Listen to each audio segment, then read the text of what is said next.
everyone. Hey. Y'all doing okay? Perfect. My name is Justice Henderson, and I am the 2023-2025 Romare Bearden Graduate Museum Fellow here at the St. Louis Art Museum. Thank you for joining us this Friday evening to learn more about these three incredible artists, Elena N. Purnell, Marina Ping, and Alina Marie Frazier. For 12 years, If It Wasn't for the Women has celebrated women of color in the arts. This event is generously supported by Art Bridges Foundation's Access for All program.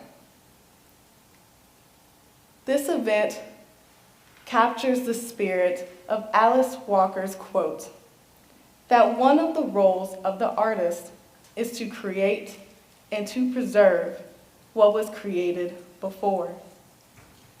By learning about what people have done in the past gives us the opportunity to build upon their stories and go beyond where they have went.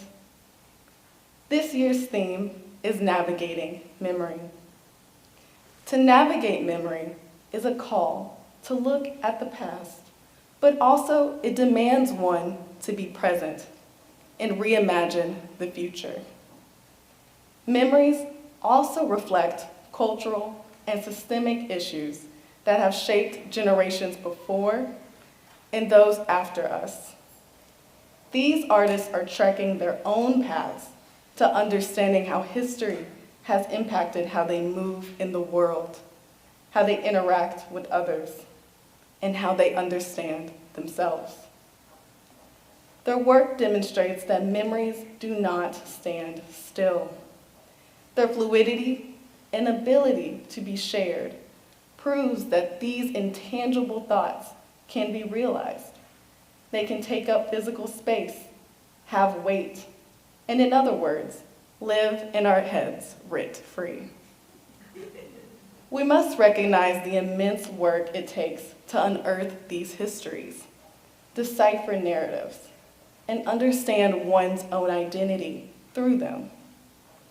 Here are some works in the museum's collection that have inspired the theme of navigating memory. This photograph of Coretta Scott King and her daughter Bernice was taken by the photographer Minetta Sleet Jr. during the funeral of Dr. Martin Luther King Jr. Sleet was the first African American to win the Pulitzer Prize in feature photography in 1969 for this image.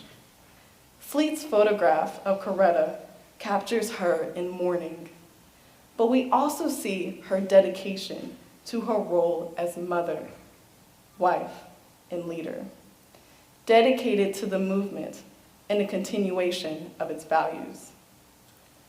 Coretta was a driven leader, peace advocate, and civil rights activist.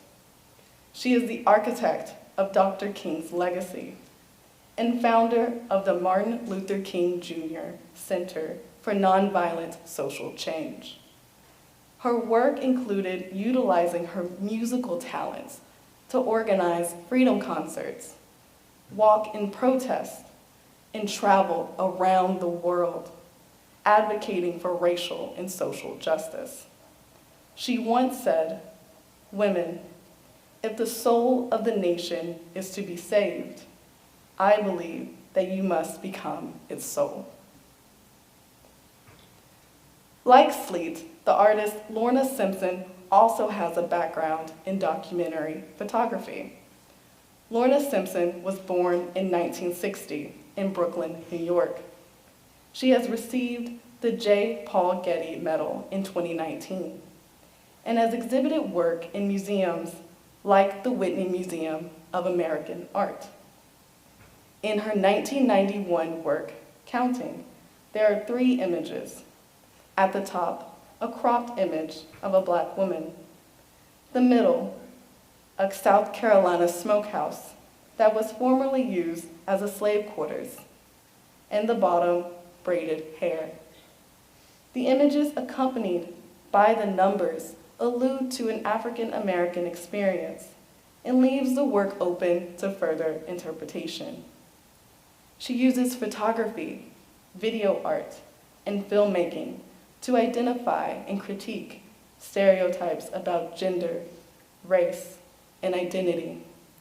She reveals the power of language and its relationship to images.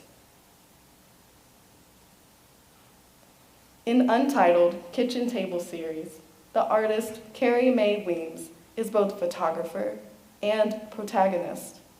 She is sitting in a chair with another woman brushing her hair. The kitchen table is often the setting of conversations and celebrations. We begin to see what Sarah Lewis calls its dimensionality. Weems was born in Portland, Oregon in 1953. For decades, Weems's practice has included photographs, text, installation, and video. She has earned awards including the MacArthur Genius Grant, and last year she became the first Black woman to earn the Hasselblad Award. Her kitchen table series, we not only see a story about romantic love, but the photographs reflect the relationships we have with friends, family, and children as they shape who we are. It showcases an intimate and challenging site where domesticity becomes the stage for this greater story about a woman becoming herself and being self-empowered. Photography is only one way in which we think about communication and preservation.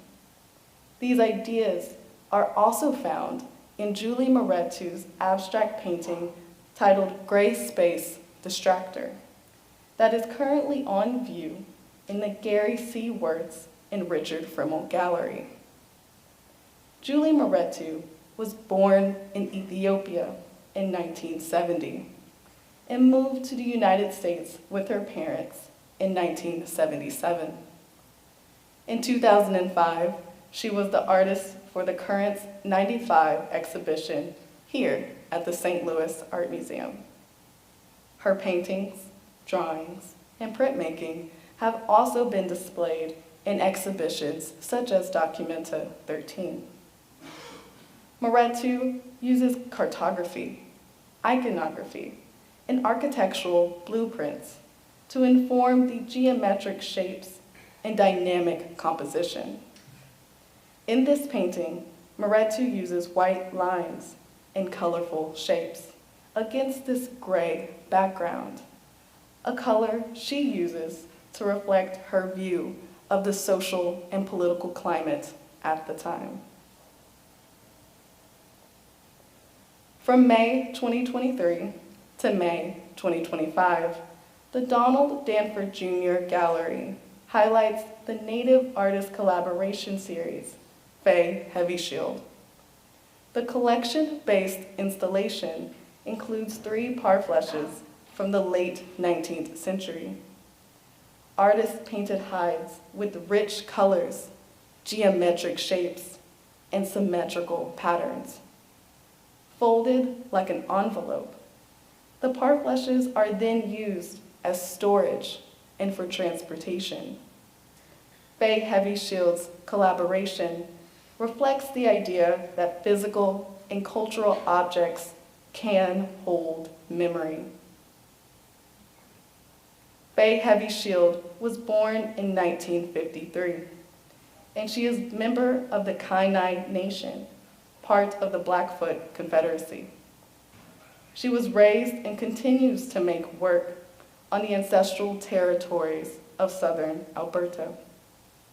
Her drawings, sculptures, and installations have been exhibited in museums such as the Pulitzer Arts Foundation and the National Gallery of Canada. In the installation, she adds an outline of a map of the land base and her family members' names. She shares her personal experiences, and her work acts as a reminder of the Blackfoot people, language, and land. From Lorna Simpson to Faye Heavyshield, we see that navigating memory can be done in a plethora of ways. We see it take visual shape and form in artworks in the collection, as well as in these 3 contemporary artists. Each artist will now present about their work. You can also find their bios on the flyers at the information desk. Please hold all questions until the end when we begin our Q&A. The first artist I would like to introduce is Elena N. Purnell. Elena is an interdisciplinary artist, writer, and educator from Heflin, Alabama. She is the Associate Lecturer of Photography and Imaging at the University of Wisconsin-Milwaukee and the Program Director for the Milwaukee Artist Resource Network. She is also a contributing writer for LensScratch, an online photographic arts publication. She received a BA in studio art from the University of Alabama, an MFA in photography from the School of the Art Institute of Chicago. Please join me in welcoming Elena.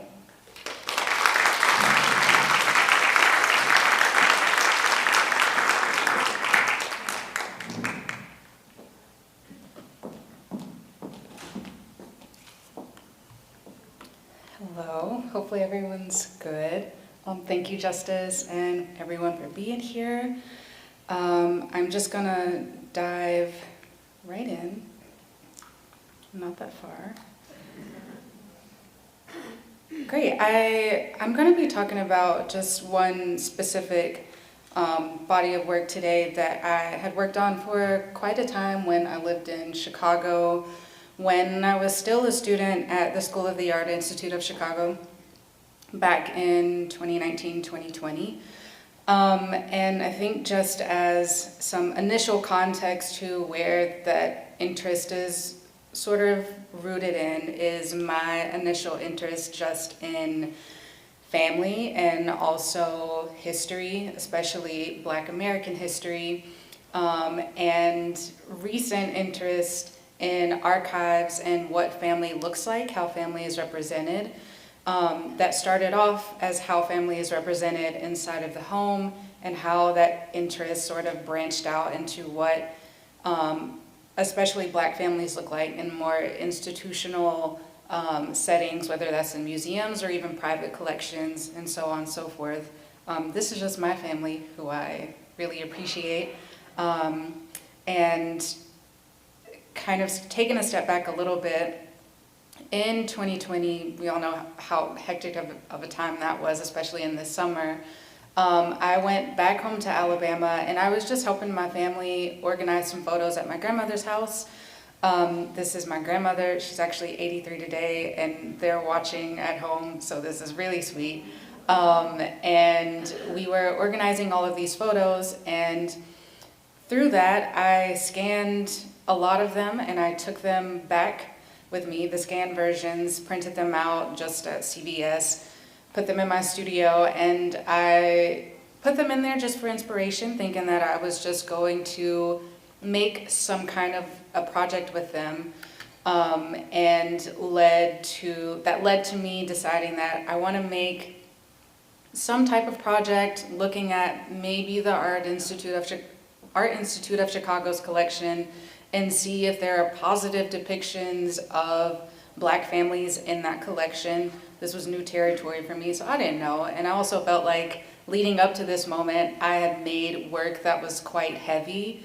And so I was trying to remain optimistic that maybe I could take a departure from making heavy work and make work that was light and exciting and lovely, and that winded up not being the case. It still winded up being quite heavy, and I leaned into that. And so from researching that, I went in there with these 2 questions, or I was kind of guided through these 2 questions specifically. The one on the left saying, what can visual art tell us about the depiction of Black women throughout history? And the second being, how have those negative depictions of Black women led to their lack of mental and physical care? So I was taking a step of looking at how representation was both in the sense of what the image looked like, but also how that was leading to a treatment of people outside of the images themselves. And so from what I was researching and the images that I was finding in the Art Institute of Chicago's collection, that I was only able to access digitally because things were shut down, it was a pandemic, I would just look at the dimensions, print them out to size, and I photograph them at my home, which is where I photograph any work that I've ever made. That's just my safe space. And also as a college student, I made do with what I had, and that was also fine with me. I still do that. And I photographed to me of what felt like a love language to these women that I had researched, photographers of trying to find their intentions, why was the image taken, what was going on during this time frame, and what would I do with this information. And that is what I went with. And I only photographed them twice, and it felt right, and it felt like I was sort of redeeming, not necessarily redeeming the original image, but just finding a different way of presenting the original image of what to me felt icky and what didn't feel right, and presenting them in a way that I felt honored the women in the photographs. And this is just an example of what I felt was, the first one was not my best, and then the second one was where I kept streamlining. The title of the work came much later. It's interesting because the beginning of Justice using a quote from Alice Walker, already mentioned in my bio that I also study African American Studies, and this was a book that I had read when I was in undergrad. And so the title of this work is just called Our Mother's Gardens, which is pulled from this book that I love and reference all the time. It's very beautiful. If you haven't read it, I recommend it. And I photographed all of these works covering certain aspects of the women, or not aspects of the women, but aspects of the images that I felt gave attention to the women in a way that I felt honored them and brought attention back to them. And that is what I did with all of these photographs, using my hands as an extended action of care, as an extended action of my love, even if I don't know them personally. As a Black woman, I still felt that level of care and respect that I wanted to give based on the research that I was doing. And there was definitely a lot of help that I had in terms of asking any art professors or art historians that I knew while I was still in school of how do I even research and go through this work. And that definitely was a guiding source for me. And then eventually inserting myself into the work as well. After the first of 2 wrist surgeries. And within the collections was a second collection that is from Peter Cohen. His work is collected by many institutions, both private and institutional. And we actually did have an exchange of letters. That is on my website for anyone to reference. It was a kind exchange. It was more of me inquiring about what his intentions were. That's something that I'll always ask. I feel like it's always okay to ask questions. And that led to him sending me some images to continue researching and studying. And then after that, it was a short-lived conversation, but it gave some clarity. But again, you can read that on my website if you would like. And while I was in school, I would also print out those images because these aren't the real versions, but just to have that experience that I had at my grandmother's house of being able to touch images and spend time with them, even if you don't know the people, but even just to have an experience of looking at photos and even imagining or relating an experience of what certain poses or things look like, of like, oh, these people are doing this. That reminds me of my family member doing that. I think is something so special to have, and so I would kind of do that when I was still in grad school. I don't do that anymore because now I'm an adult, for real, and I have to work. So I don't do that, and this was just one of several letters that I wrote him at the time that I referenced earlier, and just one of many diary entries that I write about just a package of images that he later sent me that I've just had at my home that I've just been studying on the back end of figuring out who these people are, not to keep them, but to maybe find out who they are and give them back to them, that I've only had luck on with one person that's just like sitting in the void of an empty letter that hasn't been responded to. But it's okay, I'm optimistic it'll get responded to one day. This was the first time that I exhibited this work. It was my MFA show, and it's been exhibited a lot more in different ways since then. And it's just been really special to see it grow. And I always like to leave with just this last question before I pass it off, but this is just a question that I leave with the audience anytime I give these talks or things, but what would our world look like, or what would our world be like if we truly cared for Black women, both visually and literally? And that is all I have. Thank you.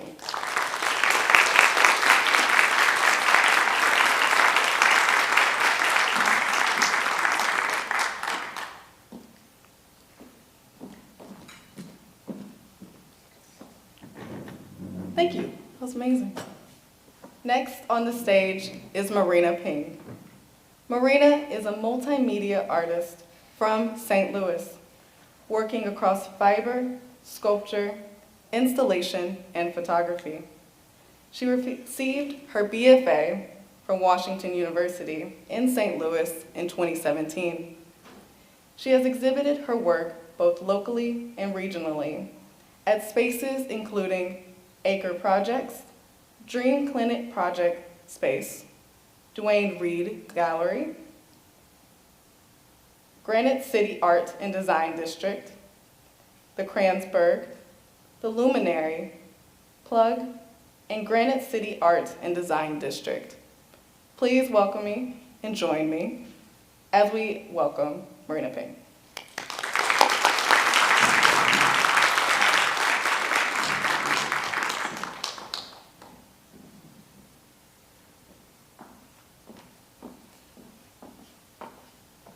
Hi, everyone. Can you hear me okay? Great. Well, thanks for being here today. What I want to present about this evening is how I interpret personal memories and family history in my practice to examine the patterns that they create within my life. For some quick family background, both of my parents are Chinese immigrants. They came of age during the Chinese Cultural Revolution of the 60s and 70s, and they immigrated to the United States in the 80s. Like any child of immigrants, I gathered small tidbits of their experiences in their home country here and there, but I never had a comprehensive understanding of their lives because they didn't like to talk about it. But around 2019, I took interest in the concept of intergenerational trauma, and on various occasions I called or sat down with my mom and asked her about our family's history and for a timeline of events. And the information that I learned and the memories that she shared from those conversations were very illuminating and heartbreaking at the same time. And those conversations resulted in this body of work, which was exhibited at the Kranzberg in 2020. So I wanted to share the exhibition statement with you. I'm not going to read the whole paragraph, but instead of what I want to emphasize is that last line. It reads, "The works tangle early life occurrences with the artist's recent past, expressing how these lessons have permeated every aspect of her life." And I think that this sentence best summarizes how I think about my work. I'm really interested in finding connections between early childhood memories and my more recent experiences as a young adult, and recognizing how much those early memories set the path for how I move through the world today. So let's talk about a selection of works from the show. This first work is a photo diptych. And on the left is a self-portrait in which I'm dressed as my mother as a child during the Cultural Revolution, and I'm clutching to my heart what appears to be a copy of Mao Zedong's Little Red Book. So the Little Red Book was a small book of statements that was taken from Mao Zedong's various speeches and writings, and my mom explained to me that during the Cultural Revolution, all children, including herself, were made to recite from the book in school and commit its lessons to heart in order to prove their loyalty to their government. And I thought that this was such an interesting parallel to the Pledge of Allegiance, which we say here. Right is a similar portrait, and however I'm dressed as an American child with my right hand to my heart as if I'm reciting the pledge. And with this work, I was trying to illustrate how drilling nationalism into young children is a tool of every government. This next work is a portrait of my mom. There's over 50 closely cropped photographs of her eyes that are behind red and yellow plexiglass, and it's interspersed with mirrored plexi as well. My memories of my mom's watchful eye was a really big source of tension growing up. I felt like nothing I ever did went unnoticed or uncriticized. I'm sure that's familiar to many of you here. And from talking to her, I learned that as a child during the Cultural Revolution, she lived under quite a surveillance state. Her words and her actions were constantly scrutinized by her community, including her neighbors, her schoolmates, and strangers. And she really had to tread carefully every day to not make her family a target. And I think with this knowledge, I much better understood her gaze. And so with this work, I was trying to demonstrate the nuance of her gaze and how it contains concern and anxiety and fear and care and not just judgment. This work is an installation that represents one of my great-grandfathers. It symbolizes his death and its context. To make this work, I stitched these bags by hand, and I printed them with the symbol of the red sun, which was very common in propaganda at the time, and I filled them with rice. And the weight of the rice is approximately the weight of a man. And then I piled the bags in a heap and interspersed these stones. So my great-grandfather's generation was the one that experienced the rise of the Chinese Communist Party and the radical changes it brought. And his generation faced, constant fear of being turned on by the party, and he was eventually accused of being a traitor to the party by members of his community, and he was stoned to death. And yeah, it was really shocking to hear. So for this piece, I try to represent this event by combining major elements of that era, like food and propaganda, violence and loss, all together. So this next piece is an installation that has a wooden carrying pole, one of those things that you put on your shoulder. And on either end of the pole is a basket that I wove from seagrass, and it's holding a bundle of wheat. And it's a little bit hard to tell from this angle, but the baskets are patterned after my torso. So I learned from my mom about my grandparents and their generation's experience being sent to work in re-education labor camps. People who were deemed counter-revolutionary were plucked from their lives and sent to these camps to perform manual labor. And so for me, this work symbolizes the physical and mental toll that these experiences had on my family and how they carry these memories with them throughout their lives. And it also symbolizes how I carry this knowledge in the present. And this is the last work that I'm going to talk about from this particular exhibition. This is a rug work that I hooked by hand, and it depicts the floor plan of my first ever studio apartment that I rented from 2017 to 2018. And I recreated the 400 square foot space from memory. It was important for me to capture how I remembered it rather than going and finding its true dimensions. And the red silhouette up top marks where I slept. The year that I spent in this apartment is significant to me because of how difficult it was. The rug is a reminder of the isolation and burnout that hung over me that year. And also when I made this work, I was making connections between how I lived and how much my choices were subconsciously influenced by my parents' narratives. Okay, so we're going to move along to talk about more recent works made within the last 3 years. So following that show at the Kranzberg, I began to really turn further inwards in my practice and explore how memories can make me subconsciously repeat certain narratives and patterns again and again. So this work is the next in that series of rugs that I've made of past living spaces. This is the floor plan of a one-bedroom apartment that I lived in after moving out of that studio. And in it, I try to convey the restless energy that I remember feeling while living there. Instead of being a single figure, I am multiplied throughout the apartment, and the red lines that loop around show the way that I occupy to move through the space. And this is an early example of a work in which I'm incorporating multiple figures and these looping patterns, which you're going to see more of. This is a photo series that I began in 2021 and I'm still working on very slowly. For this series, I wove a red silhouette of my body, and I brought it to places in St. Louis where I have strong memories of feeling alone or isolated, and I took Polaroids of the figure in those spaces. So some places that you see here are metro stations and neighborhoods I've lived in, places I've worked, and campuses where I've been a student. I was inspired to make this work because of something that I remember my mother always saying to me. She used to say that I let other people walk all over me. And so I wanted to explore that by laying the woven silhouette on the ground in public spaces. And also with this series, I was really interested in building like an emotional map of my memories in St. Louis. This work is a self-portrait told through hair. I individually pierced these strands of nylon through canvas and I braided it to resemble my hairstyle at the time. And if you look closely, you might also notice that there's a single strand of white hair running through the braid on the right. And I really love how hair depicts aging and the passage of time. And for me, you know, hairstyles can hold a lot of memories. Because I wear the same hairstyle every day and I only change my style every few years, they often represent eras of my life. This is another rug work where I use my silhouette. There's 8 figures in total, and they're tied together by their hair in this knot in the center. And you know, they're all trapped in this kind of weird predicament, but most of them seem pretty resigned to it and unwilling to fight it. And like I mentioned earlier, I'm very interested in how we follow the same unhealthy patterns again and again across generations. And with this work, I wanted to depict what a vicious cycle looks like and how resigned to them we can become. And here's a detailed shot of that work.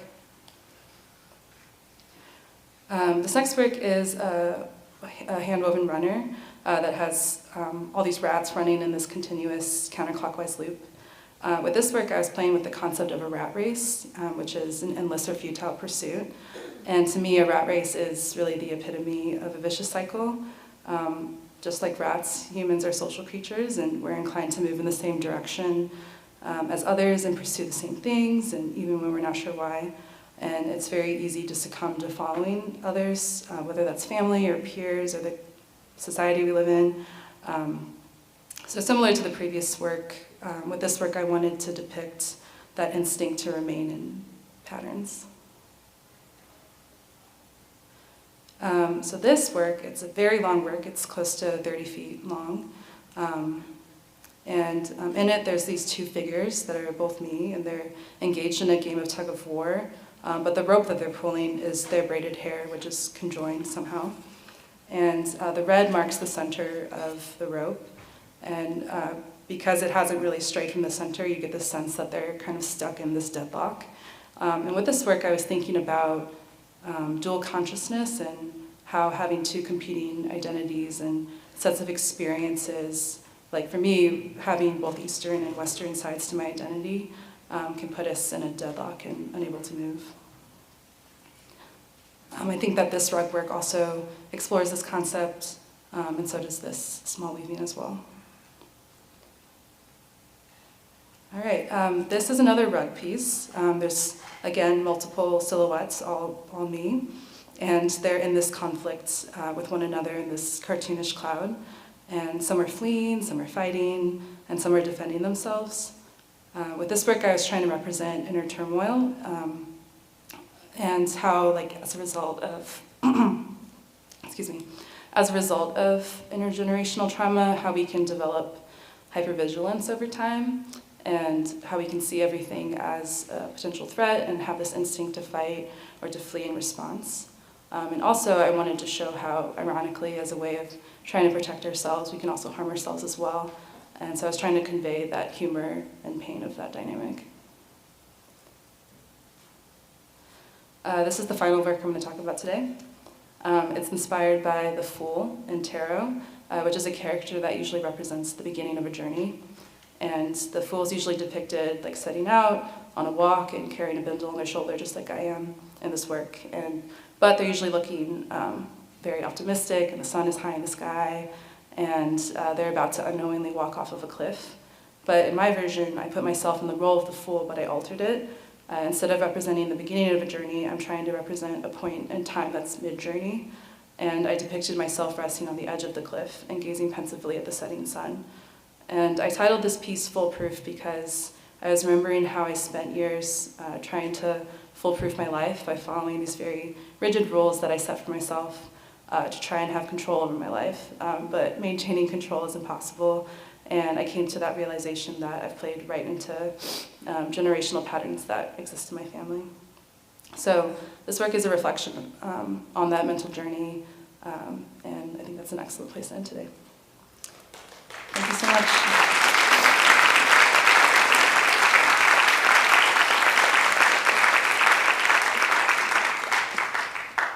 Thank you, Marina. The third artist I will be introducing is Alina Marie Brazier. Alina is an award-winning artist, curator, and published writer from East St. Louis. She has a BFA from Southern Illinois University, Edwardsville, an MFA from Washington University. She was the inaugural curator in residence for Sam Fox Lewis Collaborative at Tech Artista. Currently, she is guest curator for the exhibition Existence of Coziness at Maryville University and project member and consultant with Middle Waters Field School. Please join me in welcoming Alina.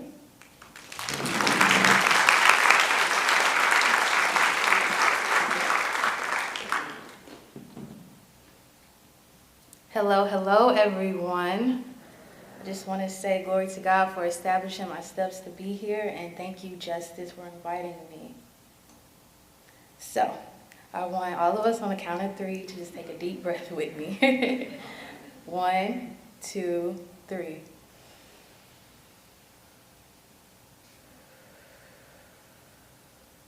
Wow, that sounded beautiful. Thank you.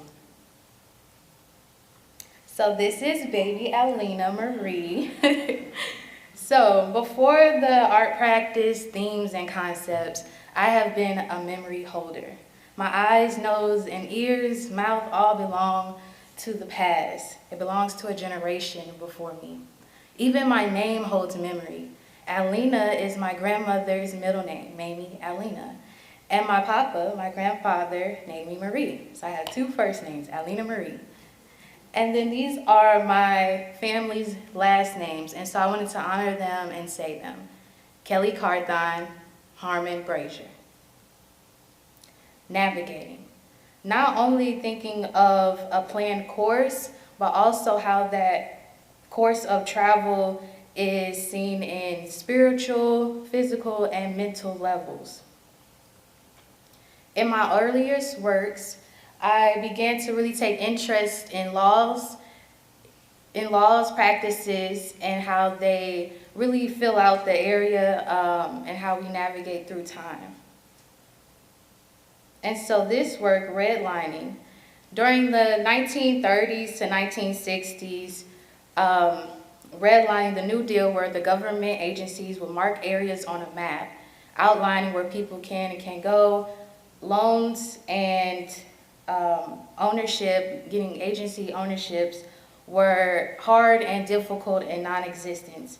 And so I created a piece called Redline Maze. So in this piece, the viewer navigates through this tiny area where the only light is a red beam. And the room is painted all black. I did a second iteration of this. And so this time I included concrete and soil to really bring out the sensory of cityscapes.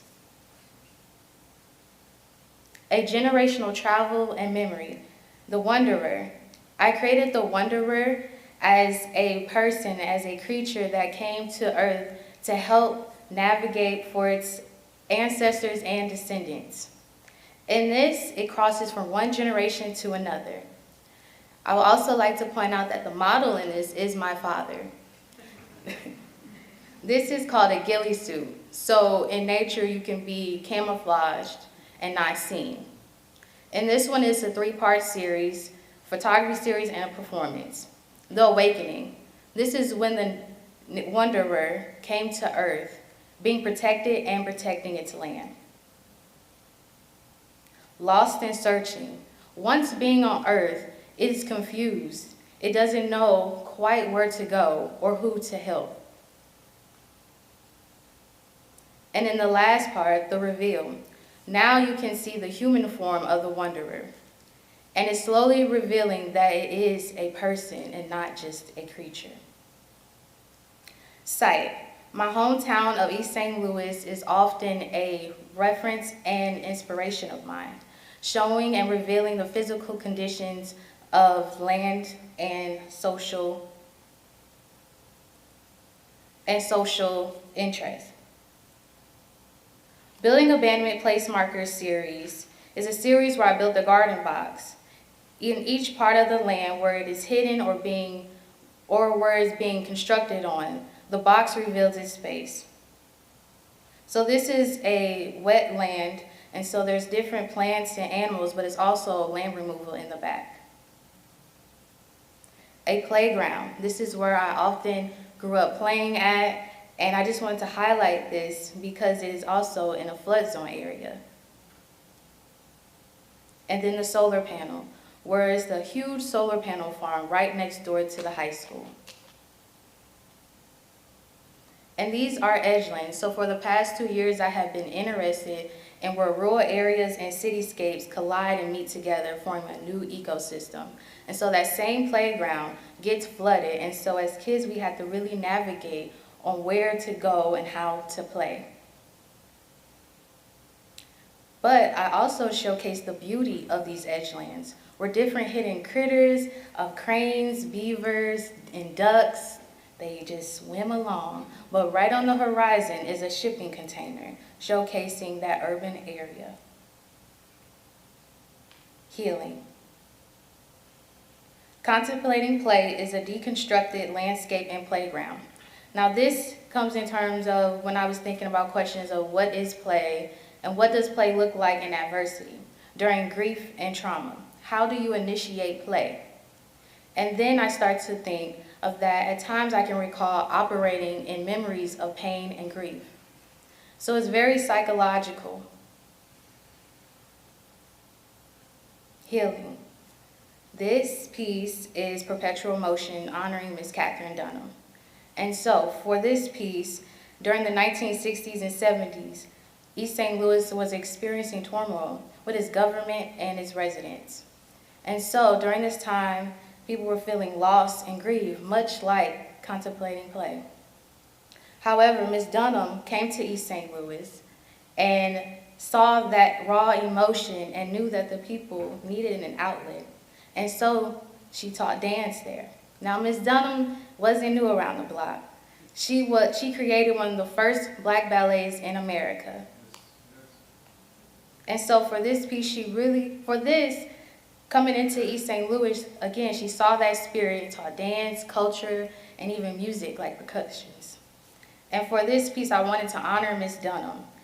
When growing up, I even got the privilege to learn the Dunham technique. And then in 2018, I was the Katherine Dunham Fellow at Arts and Education Council.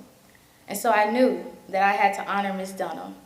And this is a sculpture piece, public. This is actually on the SIUE campus. And then right in the back, you can see that it's Dunham Hall.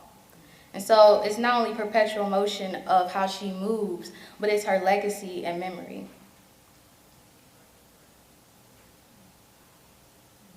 This is different perspectives of that same piece. And it's all still painted red to show that excitement and boldness. Introspect. For the last couple of years, I've been thinking about how street holds memory. Oftentimes, I think about my intimate relationship with place. Here is Be Safe Call Box. And so I created a 3-dimensional street showcasing how, thinking of when growing up, that people often say be safe in an outro. And so I was wondering, why do we say be safe? And sometimes it's just like, be safe, y'all. Or other times it's a small prayer of be safe. So I would like to play this for you.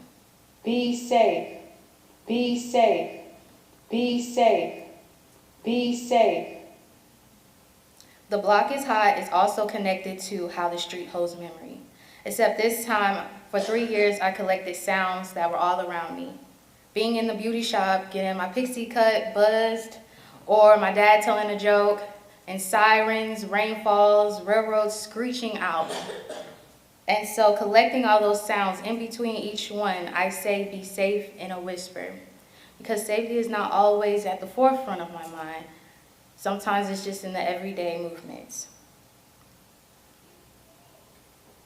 Be safe.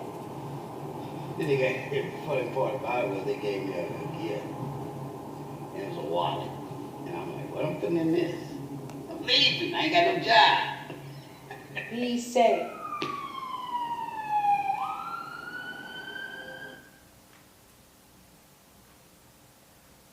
Back home and across the river. My forever home and North Star, this is for East St. Louis, Illinois. A portrait of endless possibilities and truths. I done seen many weather the storm with you. Traveling 89 blocks and then cross the river just to talk about you. I started with you long ago, and now it's my deepest honor to go back home and across the river. So this piece I created last year, and it's a geographical, family, and self-portrait. And each piece represents something connected to memory. The sandbags represent that flooding, the flood zones, and safety and care. And then the railroads, that's connected to how East St. Louis and the industry of railroads. And it's also the perimeter of our house that my dad built around. There are photos on this railroad connecting all the joy of being in and outside the house.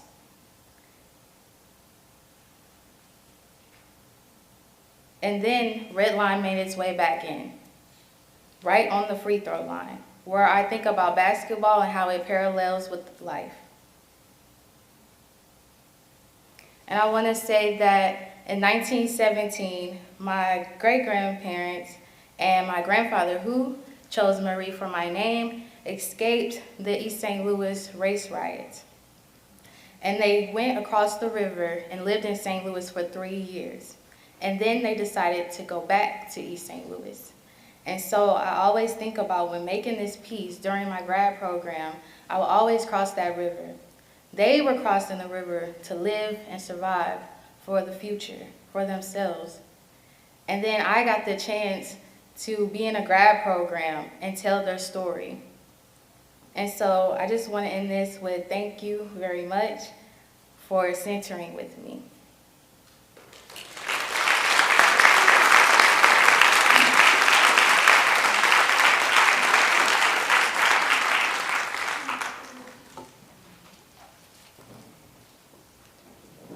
Can we give one more round of applause? That was amazing.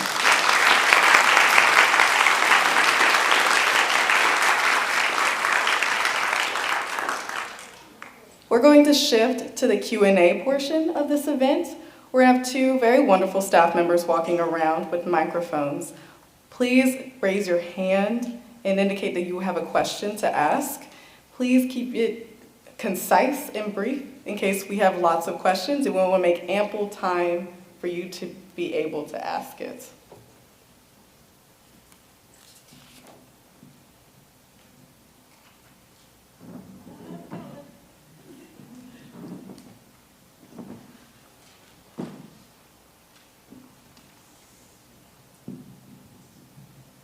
Hi, I'm Sophie. I am from China. I have a question for Marina Pan. I like your art. Sorry, I'm a little nervous. And I was a little surprised that as a next generation of Chinese background, was there a little struggle for you to convince your parents to accept you being an artist? If there was, how was it like? That's my question. Thanks. Can everyone hear me?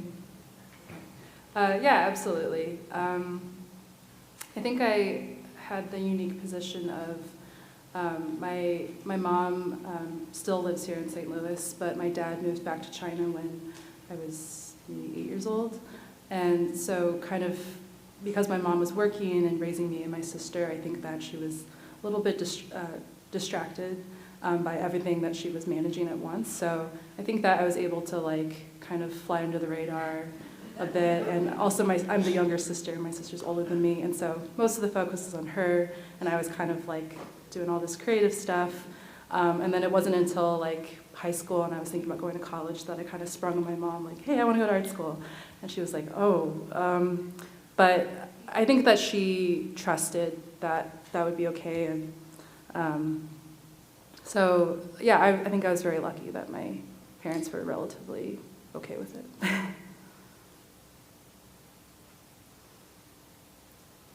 I'm going to ask a question as you continue to marinate on your thoughts. A lot of you talk about history and its role in your artwork. Elena, you talk about institutional images of Black women and the exploitative and violent nature of those images. Marina, you talk about the Cultural Revolution and the Chinese Communist Party, as well as Alina, you talked about redlining and how these histories are felt in East St. Louis, especially with the race riots. I want to think about how the process of trying to confront and think about those ideas, did you learn something about yourselves in that process?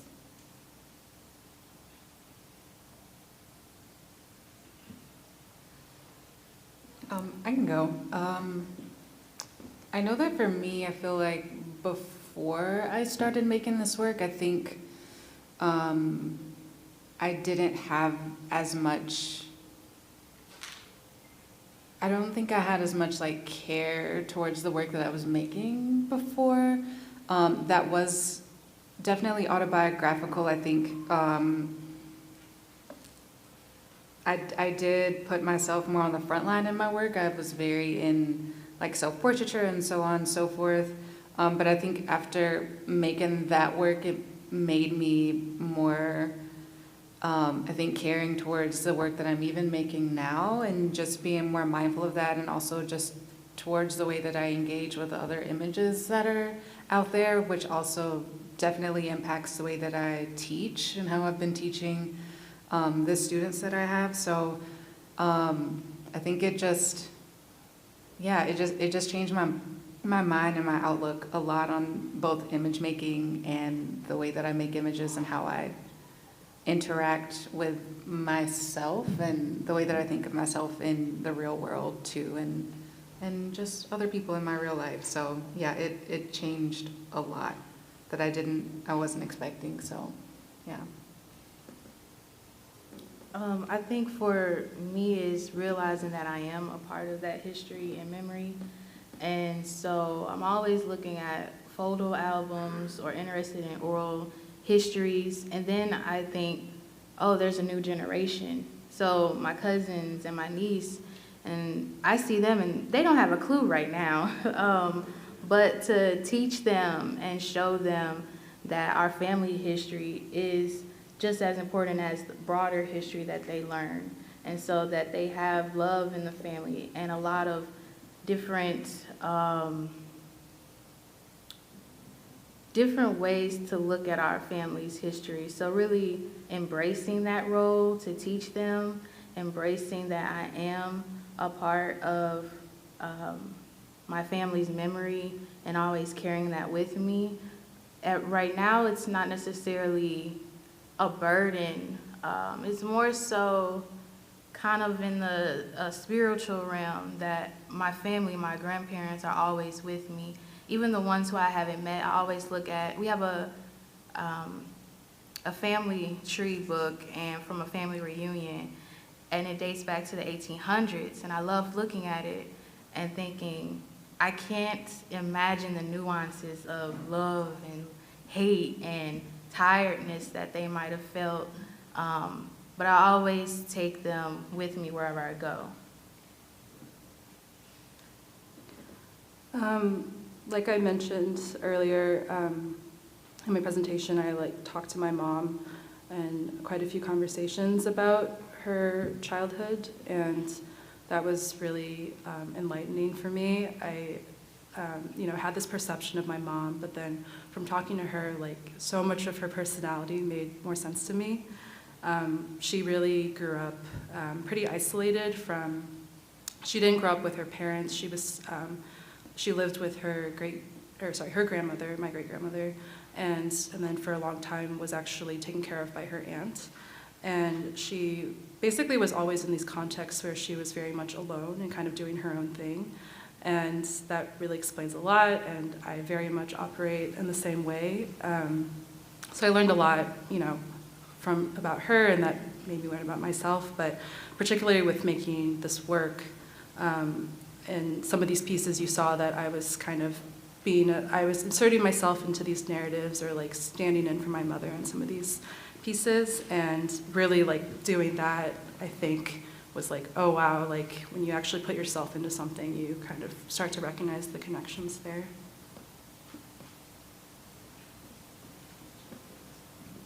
Hi, thank you for your presentations today.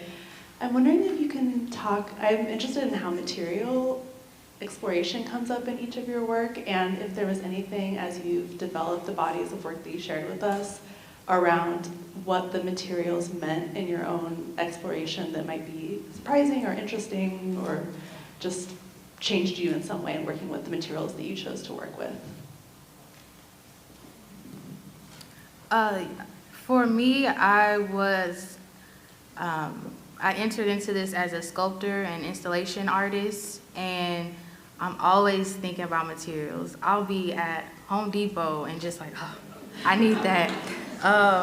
But with working with materials, there's a story, there's a voice that the material speaks within me. And so Be Safe, exploring asphalt and creating an asphalt mixture, learning the material, and then also what is the material telling me that it wants to do and wants to say. Because thinking about sculpture, you want to let it be free at times and don't fight it. And so asphalt, I've learned that in that one, thinking about being intimate with my childhood memories of growing up, that we were always outside, and it was always walking the same paths of the street, from early in the morning all the way to the lights kicked on the street light, and I want to explore asphalt more, and then also using materials to have people approach it and figure out how to navigate through space. And so that's the way I view materials and continue to grow to learn it. I think in that first half of my presentation, those installation works you saw, that's probably the best example of me thinking very intentionally about materials.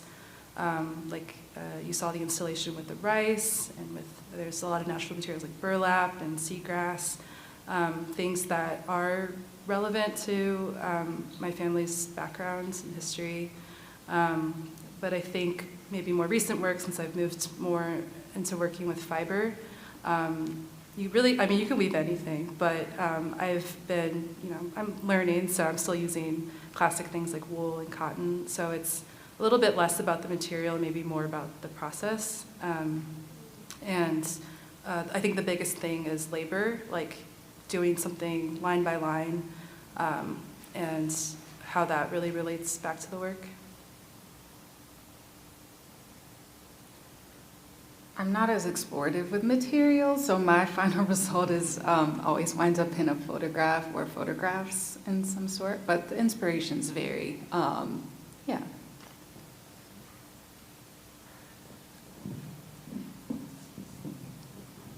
Hi, I just wanted to compliment all the artists, and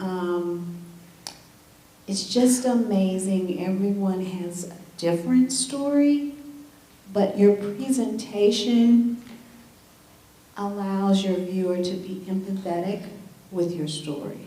And I am just amazed with the different materials you've used, whether sculpture, whether embroidery, whether photographs, how respecting someone's journey is quite vivid with all of your works, and I just want to thank you for the time you've spent to reveal that and to share that with all of us. Thank you.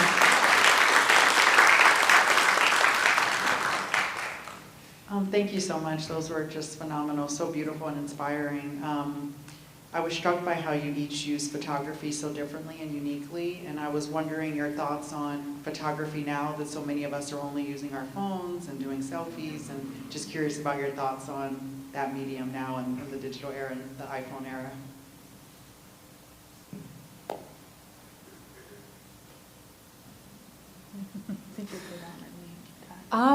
Well, this is a conversation I think I'm having every week with a range of students. I think with, like, as with any media, I think it's exciting that photography is like more accessible in ways. I think that with, I don't know, I think I go back and forth on like it being a thing that needs to be kept close, of like, are too many people having access to it? Like, how close should we keep it? Is it becoming too accessible, and so on and so forth? But I think there is a beauty in everyone being able to have that. And so I think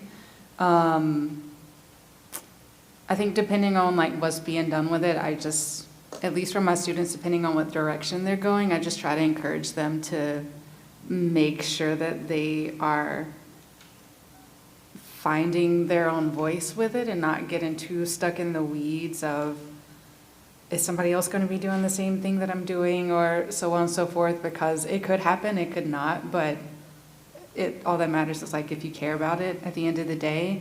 But then also I think that with maybe my bit of advice with it being so digital, and maybe this is a bit of my fear that I talk about mostly with my upper level students, is maybe an encouragement of, if you can, print out photos when you can, if they're on your phone, because technology is getting kind of scary. So I don't know if that was more of an answer, or more of a like, if you're getting kind of scared, maybe have it physical, because the physical is something that I think is really special that's getting lost a bit in that digital part of it.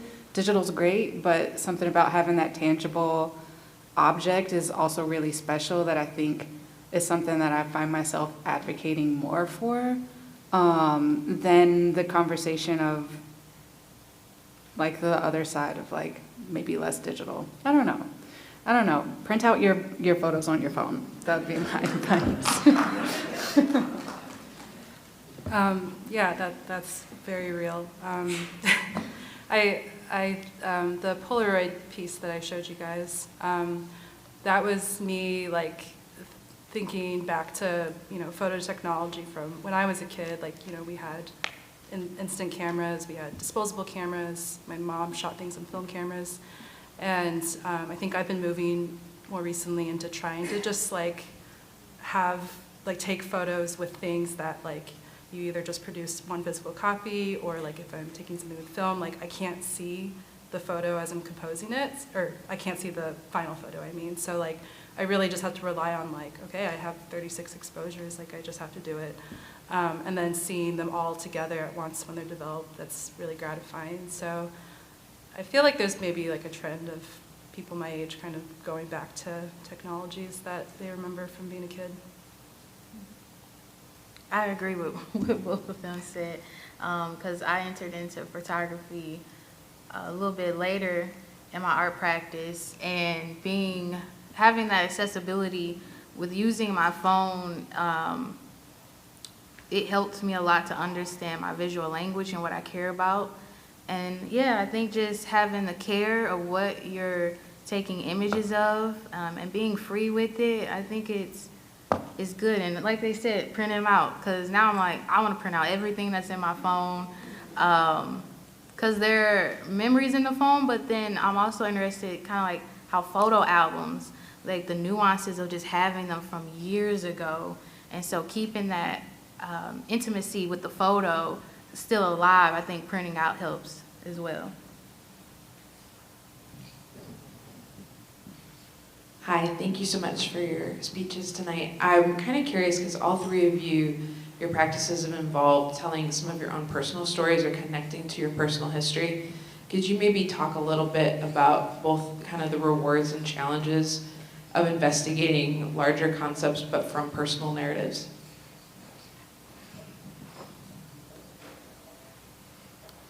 For me, thinking about the histories of East St. Louis, the histories of my family, it's been good to kind of sit with that and meditate with that, but also there is a grieving process. There's anger and frustration, even through my research, like on YouTube. There'll be somebody driving through the city and talking about it negatively, and it just hurts because I'm like, it's families, like we're here, you know, we have heart, we have soul. And so just coming in on the outside and judging people like that, it hurt. But then I have to remember, like, this is the city that I'm from. And even like for the last piece, Back Home and Across the River, that was my thesis piece. And so if you heard of the city, then you see it in this way. You see this beautiful love letter to East St. Louis. You see the family having fun and enjoying each other. But then if you never heard it, then you entering into East St. Louis in this way. And even with family, having those photos of people we lost, there is a lot of grief in those stories. And thinking about, I remember I had a piece, it's not on here, but I had a piece that I struggled with. And I was highlighting about deaths, particularly with children. And it just tore me up. And so my art practice, there's a lot of reflection and facing new emotions and how to take a step back and understand that these stories are connected to me because I'm reacting in some type of way, but to keep pushing forward. And that's just how I approach that.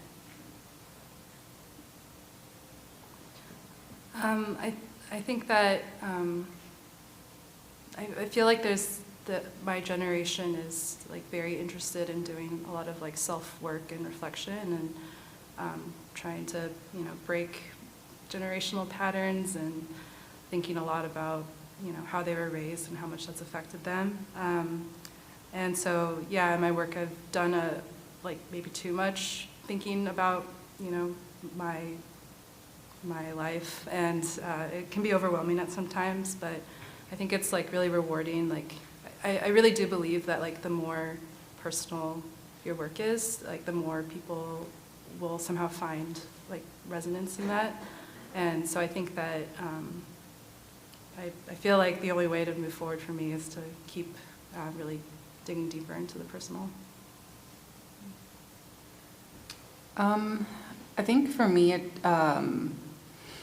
a challenge, I mentioned it like at the beginning of my talk, but just trying my best to not go too far in making work that is just, it's hard not to make work that is like traumatic all the time, but sometimes there's like an honesty that has to be shared that's hard to avoid.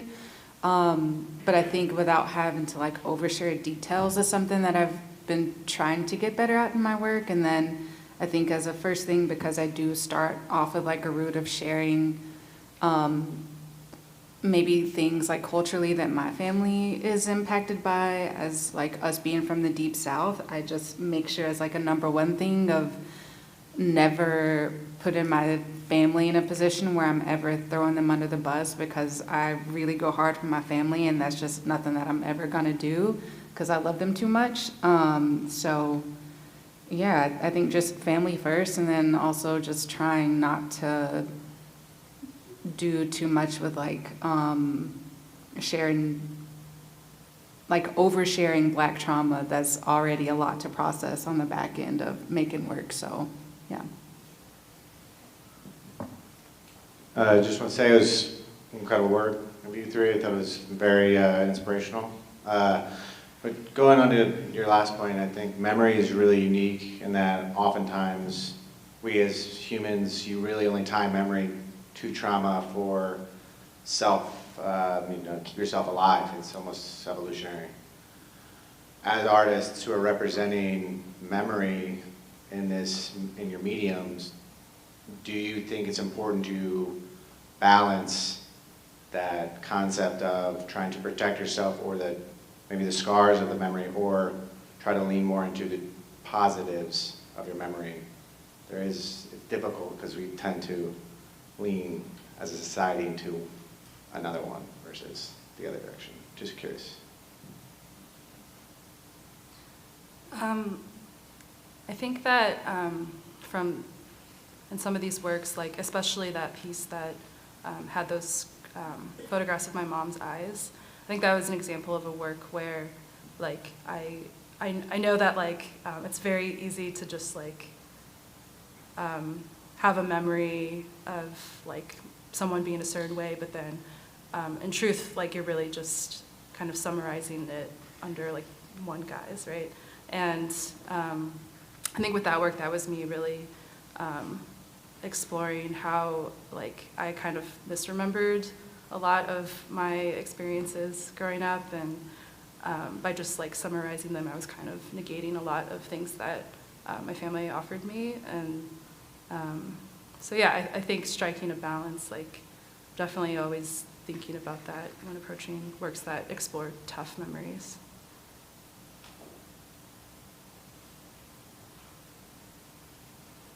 I am a slow burner, so I think for me, my balance comes from just taking my time. I mean, my previous work I spent like two and a half or so years on, and then new work that I have this year I haven't shared yet, but I spent like another 2 years on. So for me, balance is taking my time, and then I'm also actively in therapy and have been for like 7 years.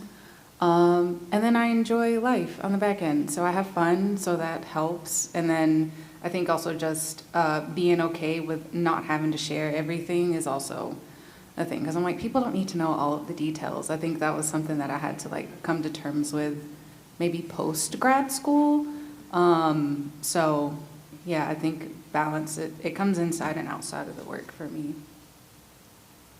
One way I show balance in my work is through abstraction, and really tapping into the nuances of mark making, how expressive they can be, how defined the line can be, and then again, like oversharing. Like some things, I'm just writing in a journal. It's not really funneling through my art practice, but through writing.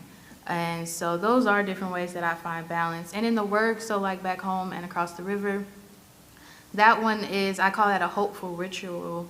And so although there's this red line indicating redlining, but it's on the free throw line, and then there's the goal with the gradient sky. And so that one is just to be optimistic in life, even though there are trying times. And then with Contemplating Play, that was the questions of how do I initiate play? Am I allowed to even feel like I can be in a joyful moment? And so that one I contemplated a lot and asked questions. And so that's why with that, it's kind of just sitting there with this blank landscape and really thinking about how to navigate through those emotions.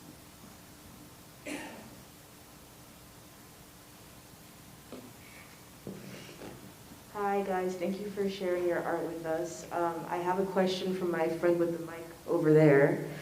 She asks, how do you participate in self-care while mining sometimes difficult memories through your work?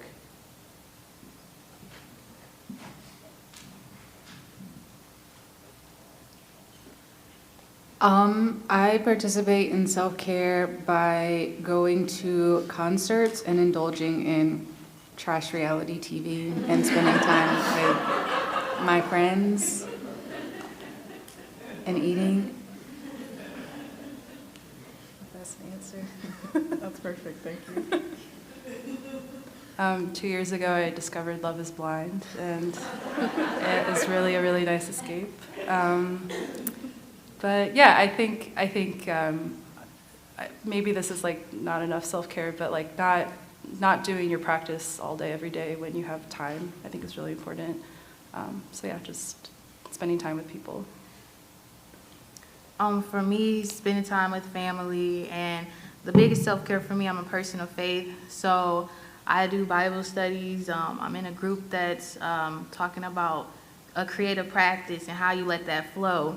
And so each Thursday, it's a week. Each week you go through chapters, and so I found out that taking small steps, like walking, which is hard to do consistently, but just to go outside and walk and breathe, not think about what I have to do next, those are things that I do for self-care.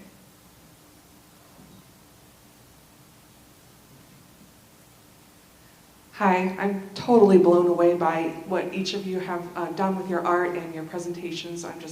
My mind is blown. Thank you so much. I have a question really similar to the one just briefly asked.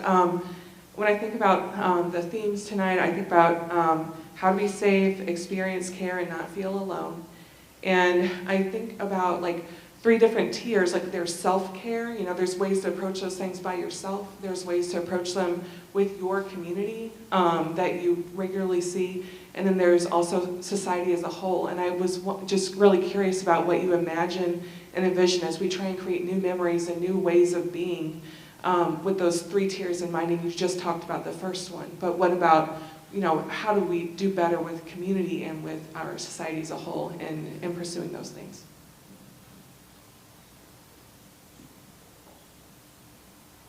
I know it's a big question, thinking about the relationship between community and also thinking about like a form of advice for everyone. How do we expand upon that? So I'm just gonna segue into all of you as well. Just give you opportunity to think about that more. I feel like I'm gonna answer this wrong. But I guess what those words brought up for me is like, both existing as a person and also making art. And I think that, right, it's all interconnected. Like, you have to take care of yourself in order to be able to make work, and you have to have community, also in order to like be alive. And I don't know, it's just a lot of connections there. Also, like, making work as artists is kind of a way of participating in your community. It's what you're best at and like what you can put forward as an artist. I hope that kind of answers. Honesty. So right now I'm gonna be honest that I need to ponder. I need to think about that a little more. But just being honest at where you're at. And then for me, I'm in different seasons, and there's people around me in that area of my life. So at one point, for example, I was a few years ago, a while back, I was closed off to embracing people, especially new friends. And I was like, oh, I have to not do that. But I wasn't actively doing that. The people around me embraced me and said, oh, we see you. We see that you're struggling. We see that you're cold-hearted. We see that you don't trust easily. And they were still there.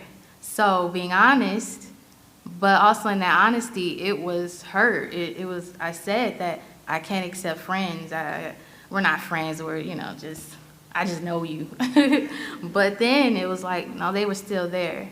And so I think the 2 words is honesty, but still being there. And how long can you still be there for that other person? And sometimes you might need time away because, like you said, you're your own person and you go through different things. And how does that line up? And it's not always fun But again, they were still there, and they continue to still be here for me. So that's just one example from my life that I see. And that was all through the arts. They were all from the same art program at the time. So yeah, just honesty and figuring out how are you going to still be there. I feel like vulnerability goes a long way, especially with building community. I don't think that vulnerability necessarily always means that you need to like share everything, but I think that it is nice to show like any level of like humanness, and it can really just like, I think just bring people on a same level plane to then maybe go down a path of like openness and all of the other things that lead to better communication and other things that are so needed, and kindness and all of the other wonderful things that make for great conversations and better humans. So yeah, I would say vulnerability is nice to have, so yeah.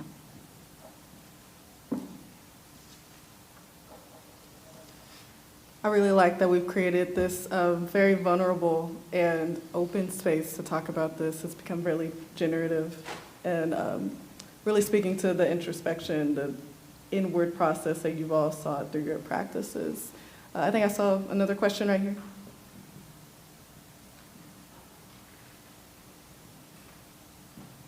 Thank you all so much for sharing your work with us tonight. And especially thank you, Justice, for bringing these three artists together. I don't think this question would have come to me if I hadn't seen all three of your practices together. So I was really struck by how physical presence showed up differently in each of your work. And I was really curious how physical presence, tactility, sensory experience plays into memory for each of you, and maybe how that shows up in your work.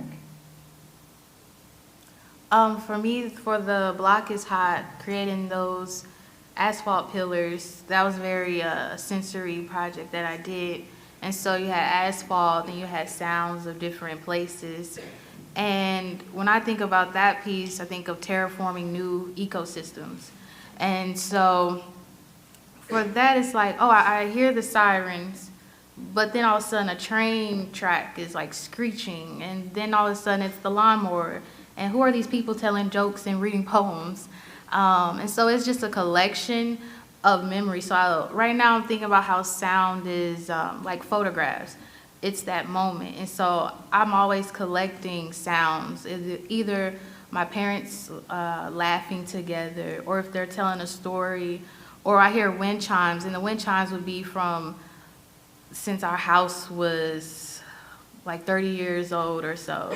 And so I don't want to forget those simple moments, but in sound. Just like if I'm looking at my mother and I'm like, I don't want to forget how you braid your hair. So the sounds really are of that moment, but also not to forget it for later.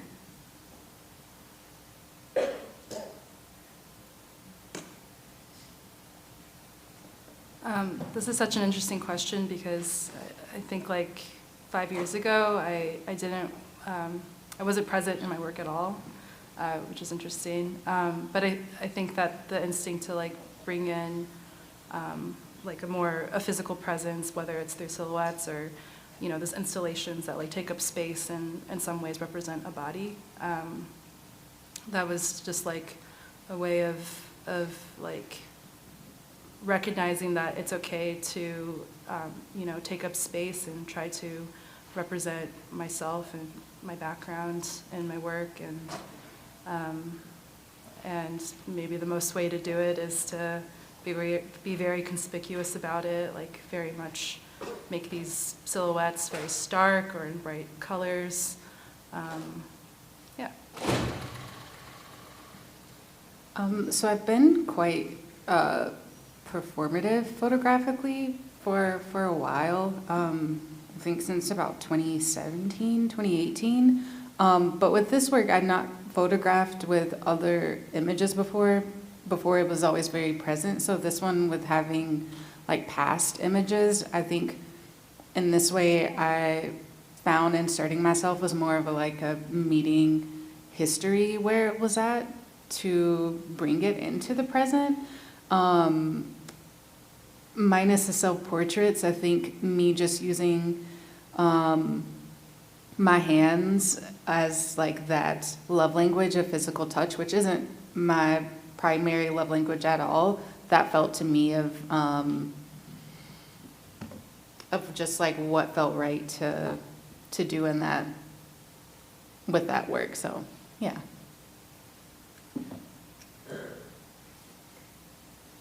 We are coming to our final minutes of the program. Are there any questions, final thoughts? Oh, there's one in the corner right here. All right, I think this will be our last question. It's a doozy, also from Charlie. Can you speak to how memory functions as a survival technique and how it is important in navigating the future?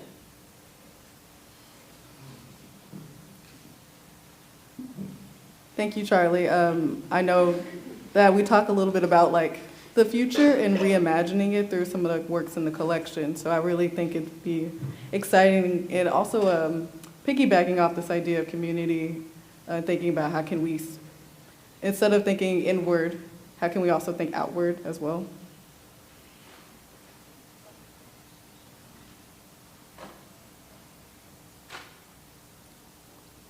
I think I mentioned in one of those works, like all the figures fighting in that cloud, like how that work represents to me how memory can lead to, hypervigilance or like trying to protect yourself. And I think that that's like just like one stage, but maybe still not the healthiest pattern.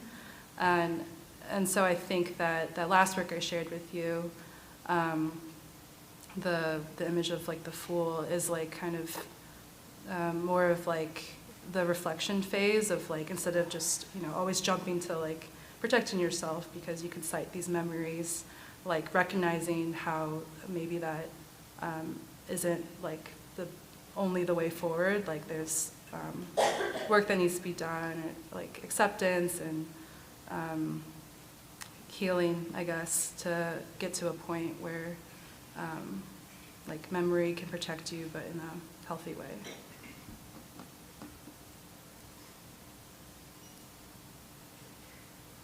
We're going to continue to ponder these. Honestly, y'all had some really wonderful questions. Do y'all have final thoughts? Y'all okay? I think I still need to ponder. Absolutely.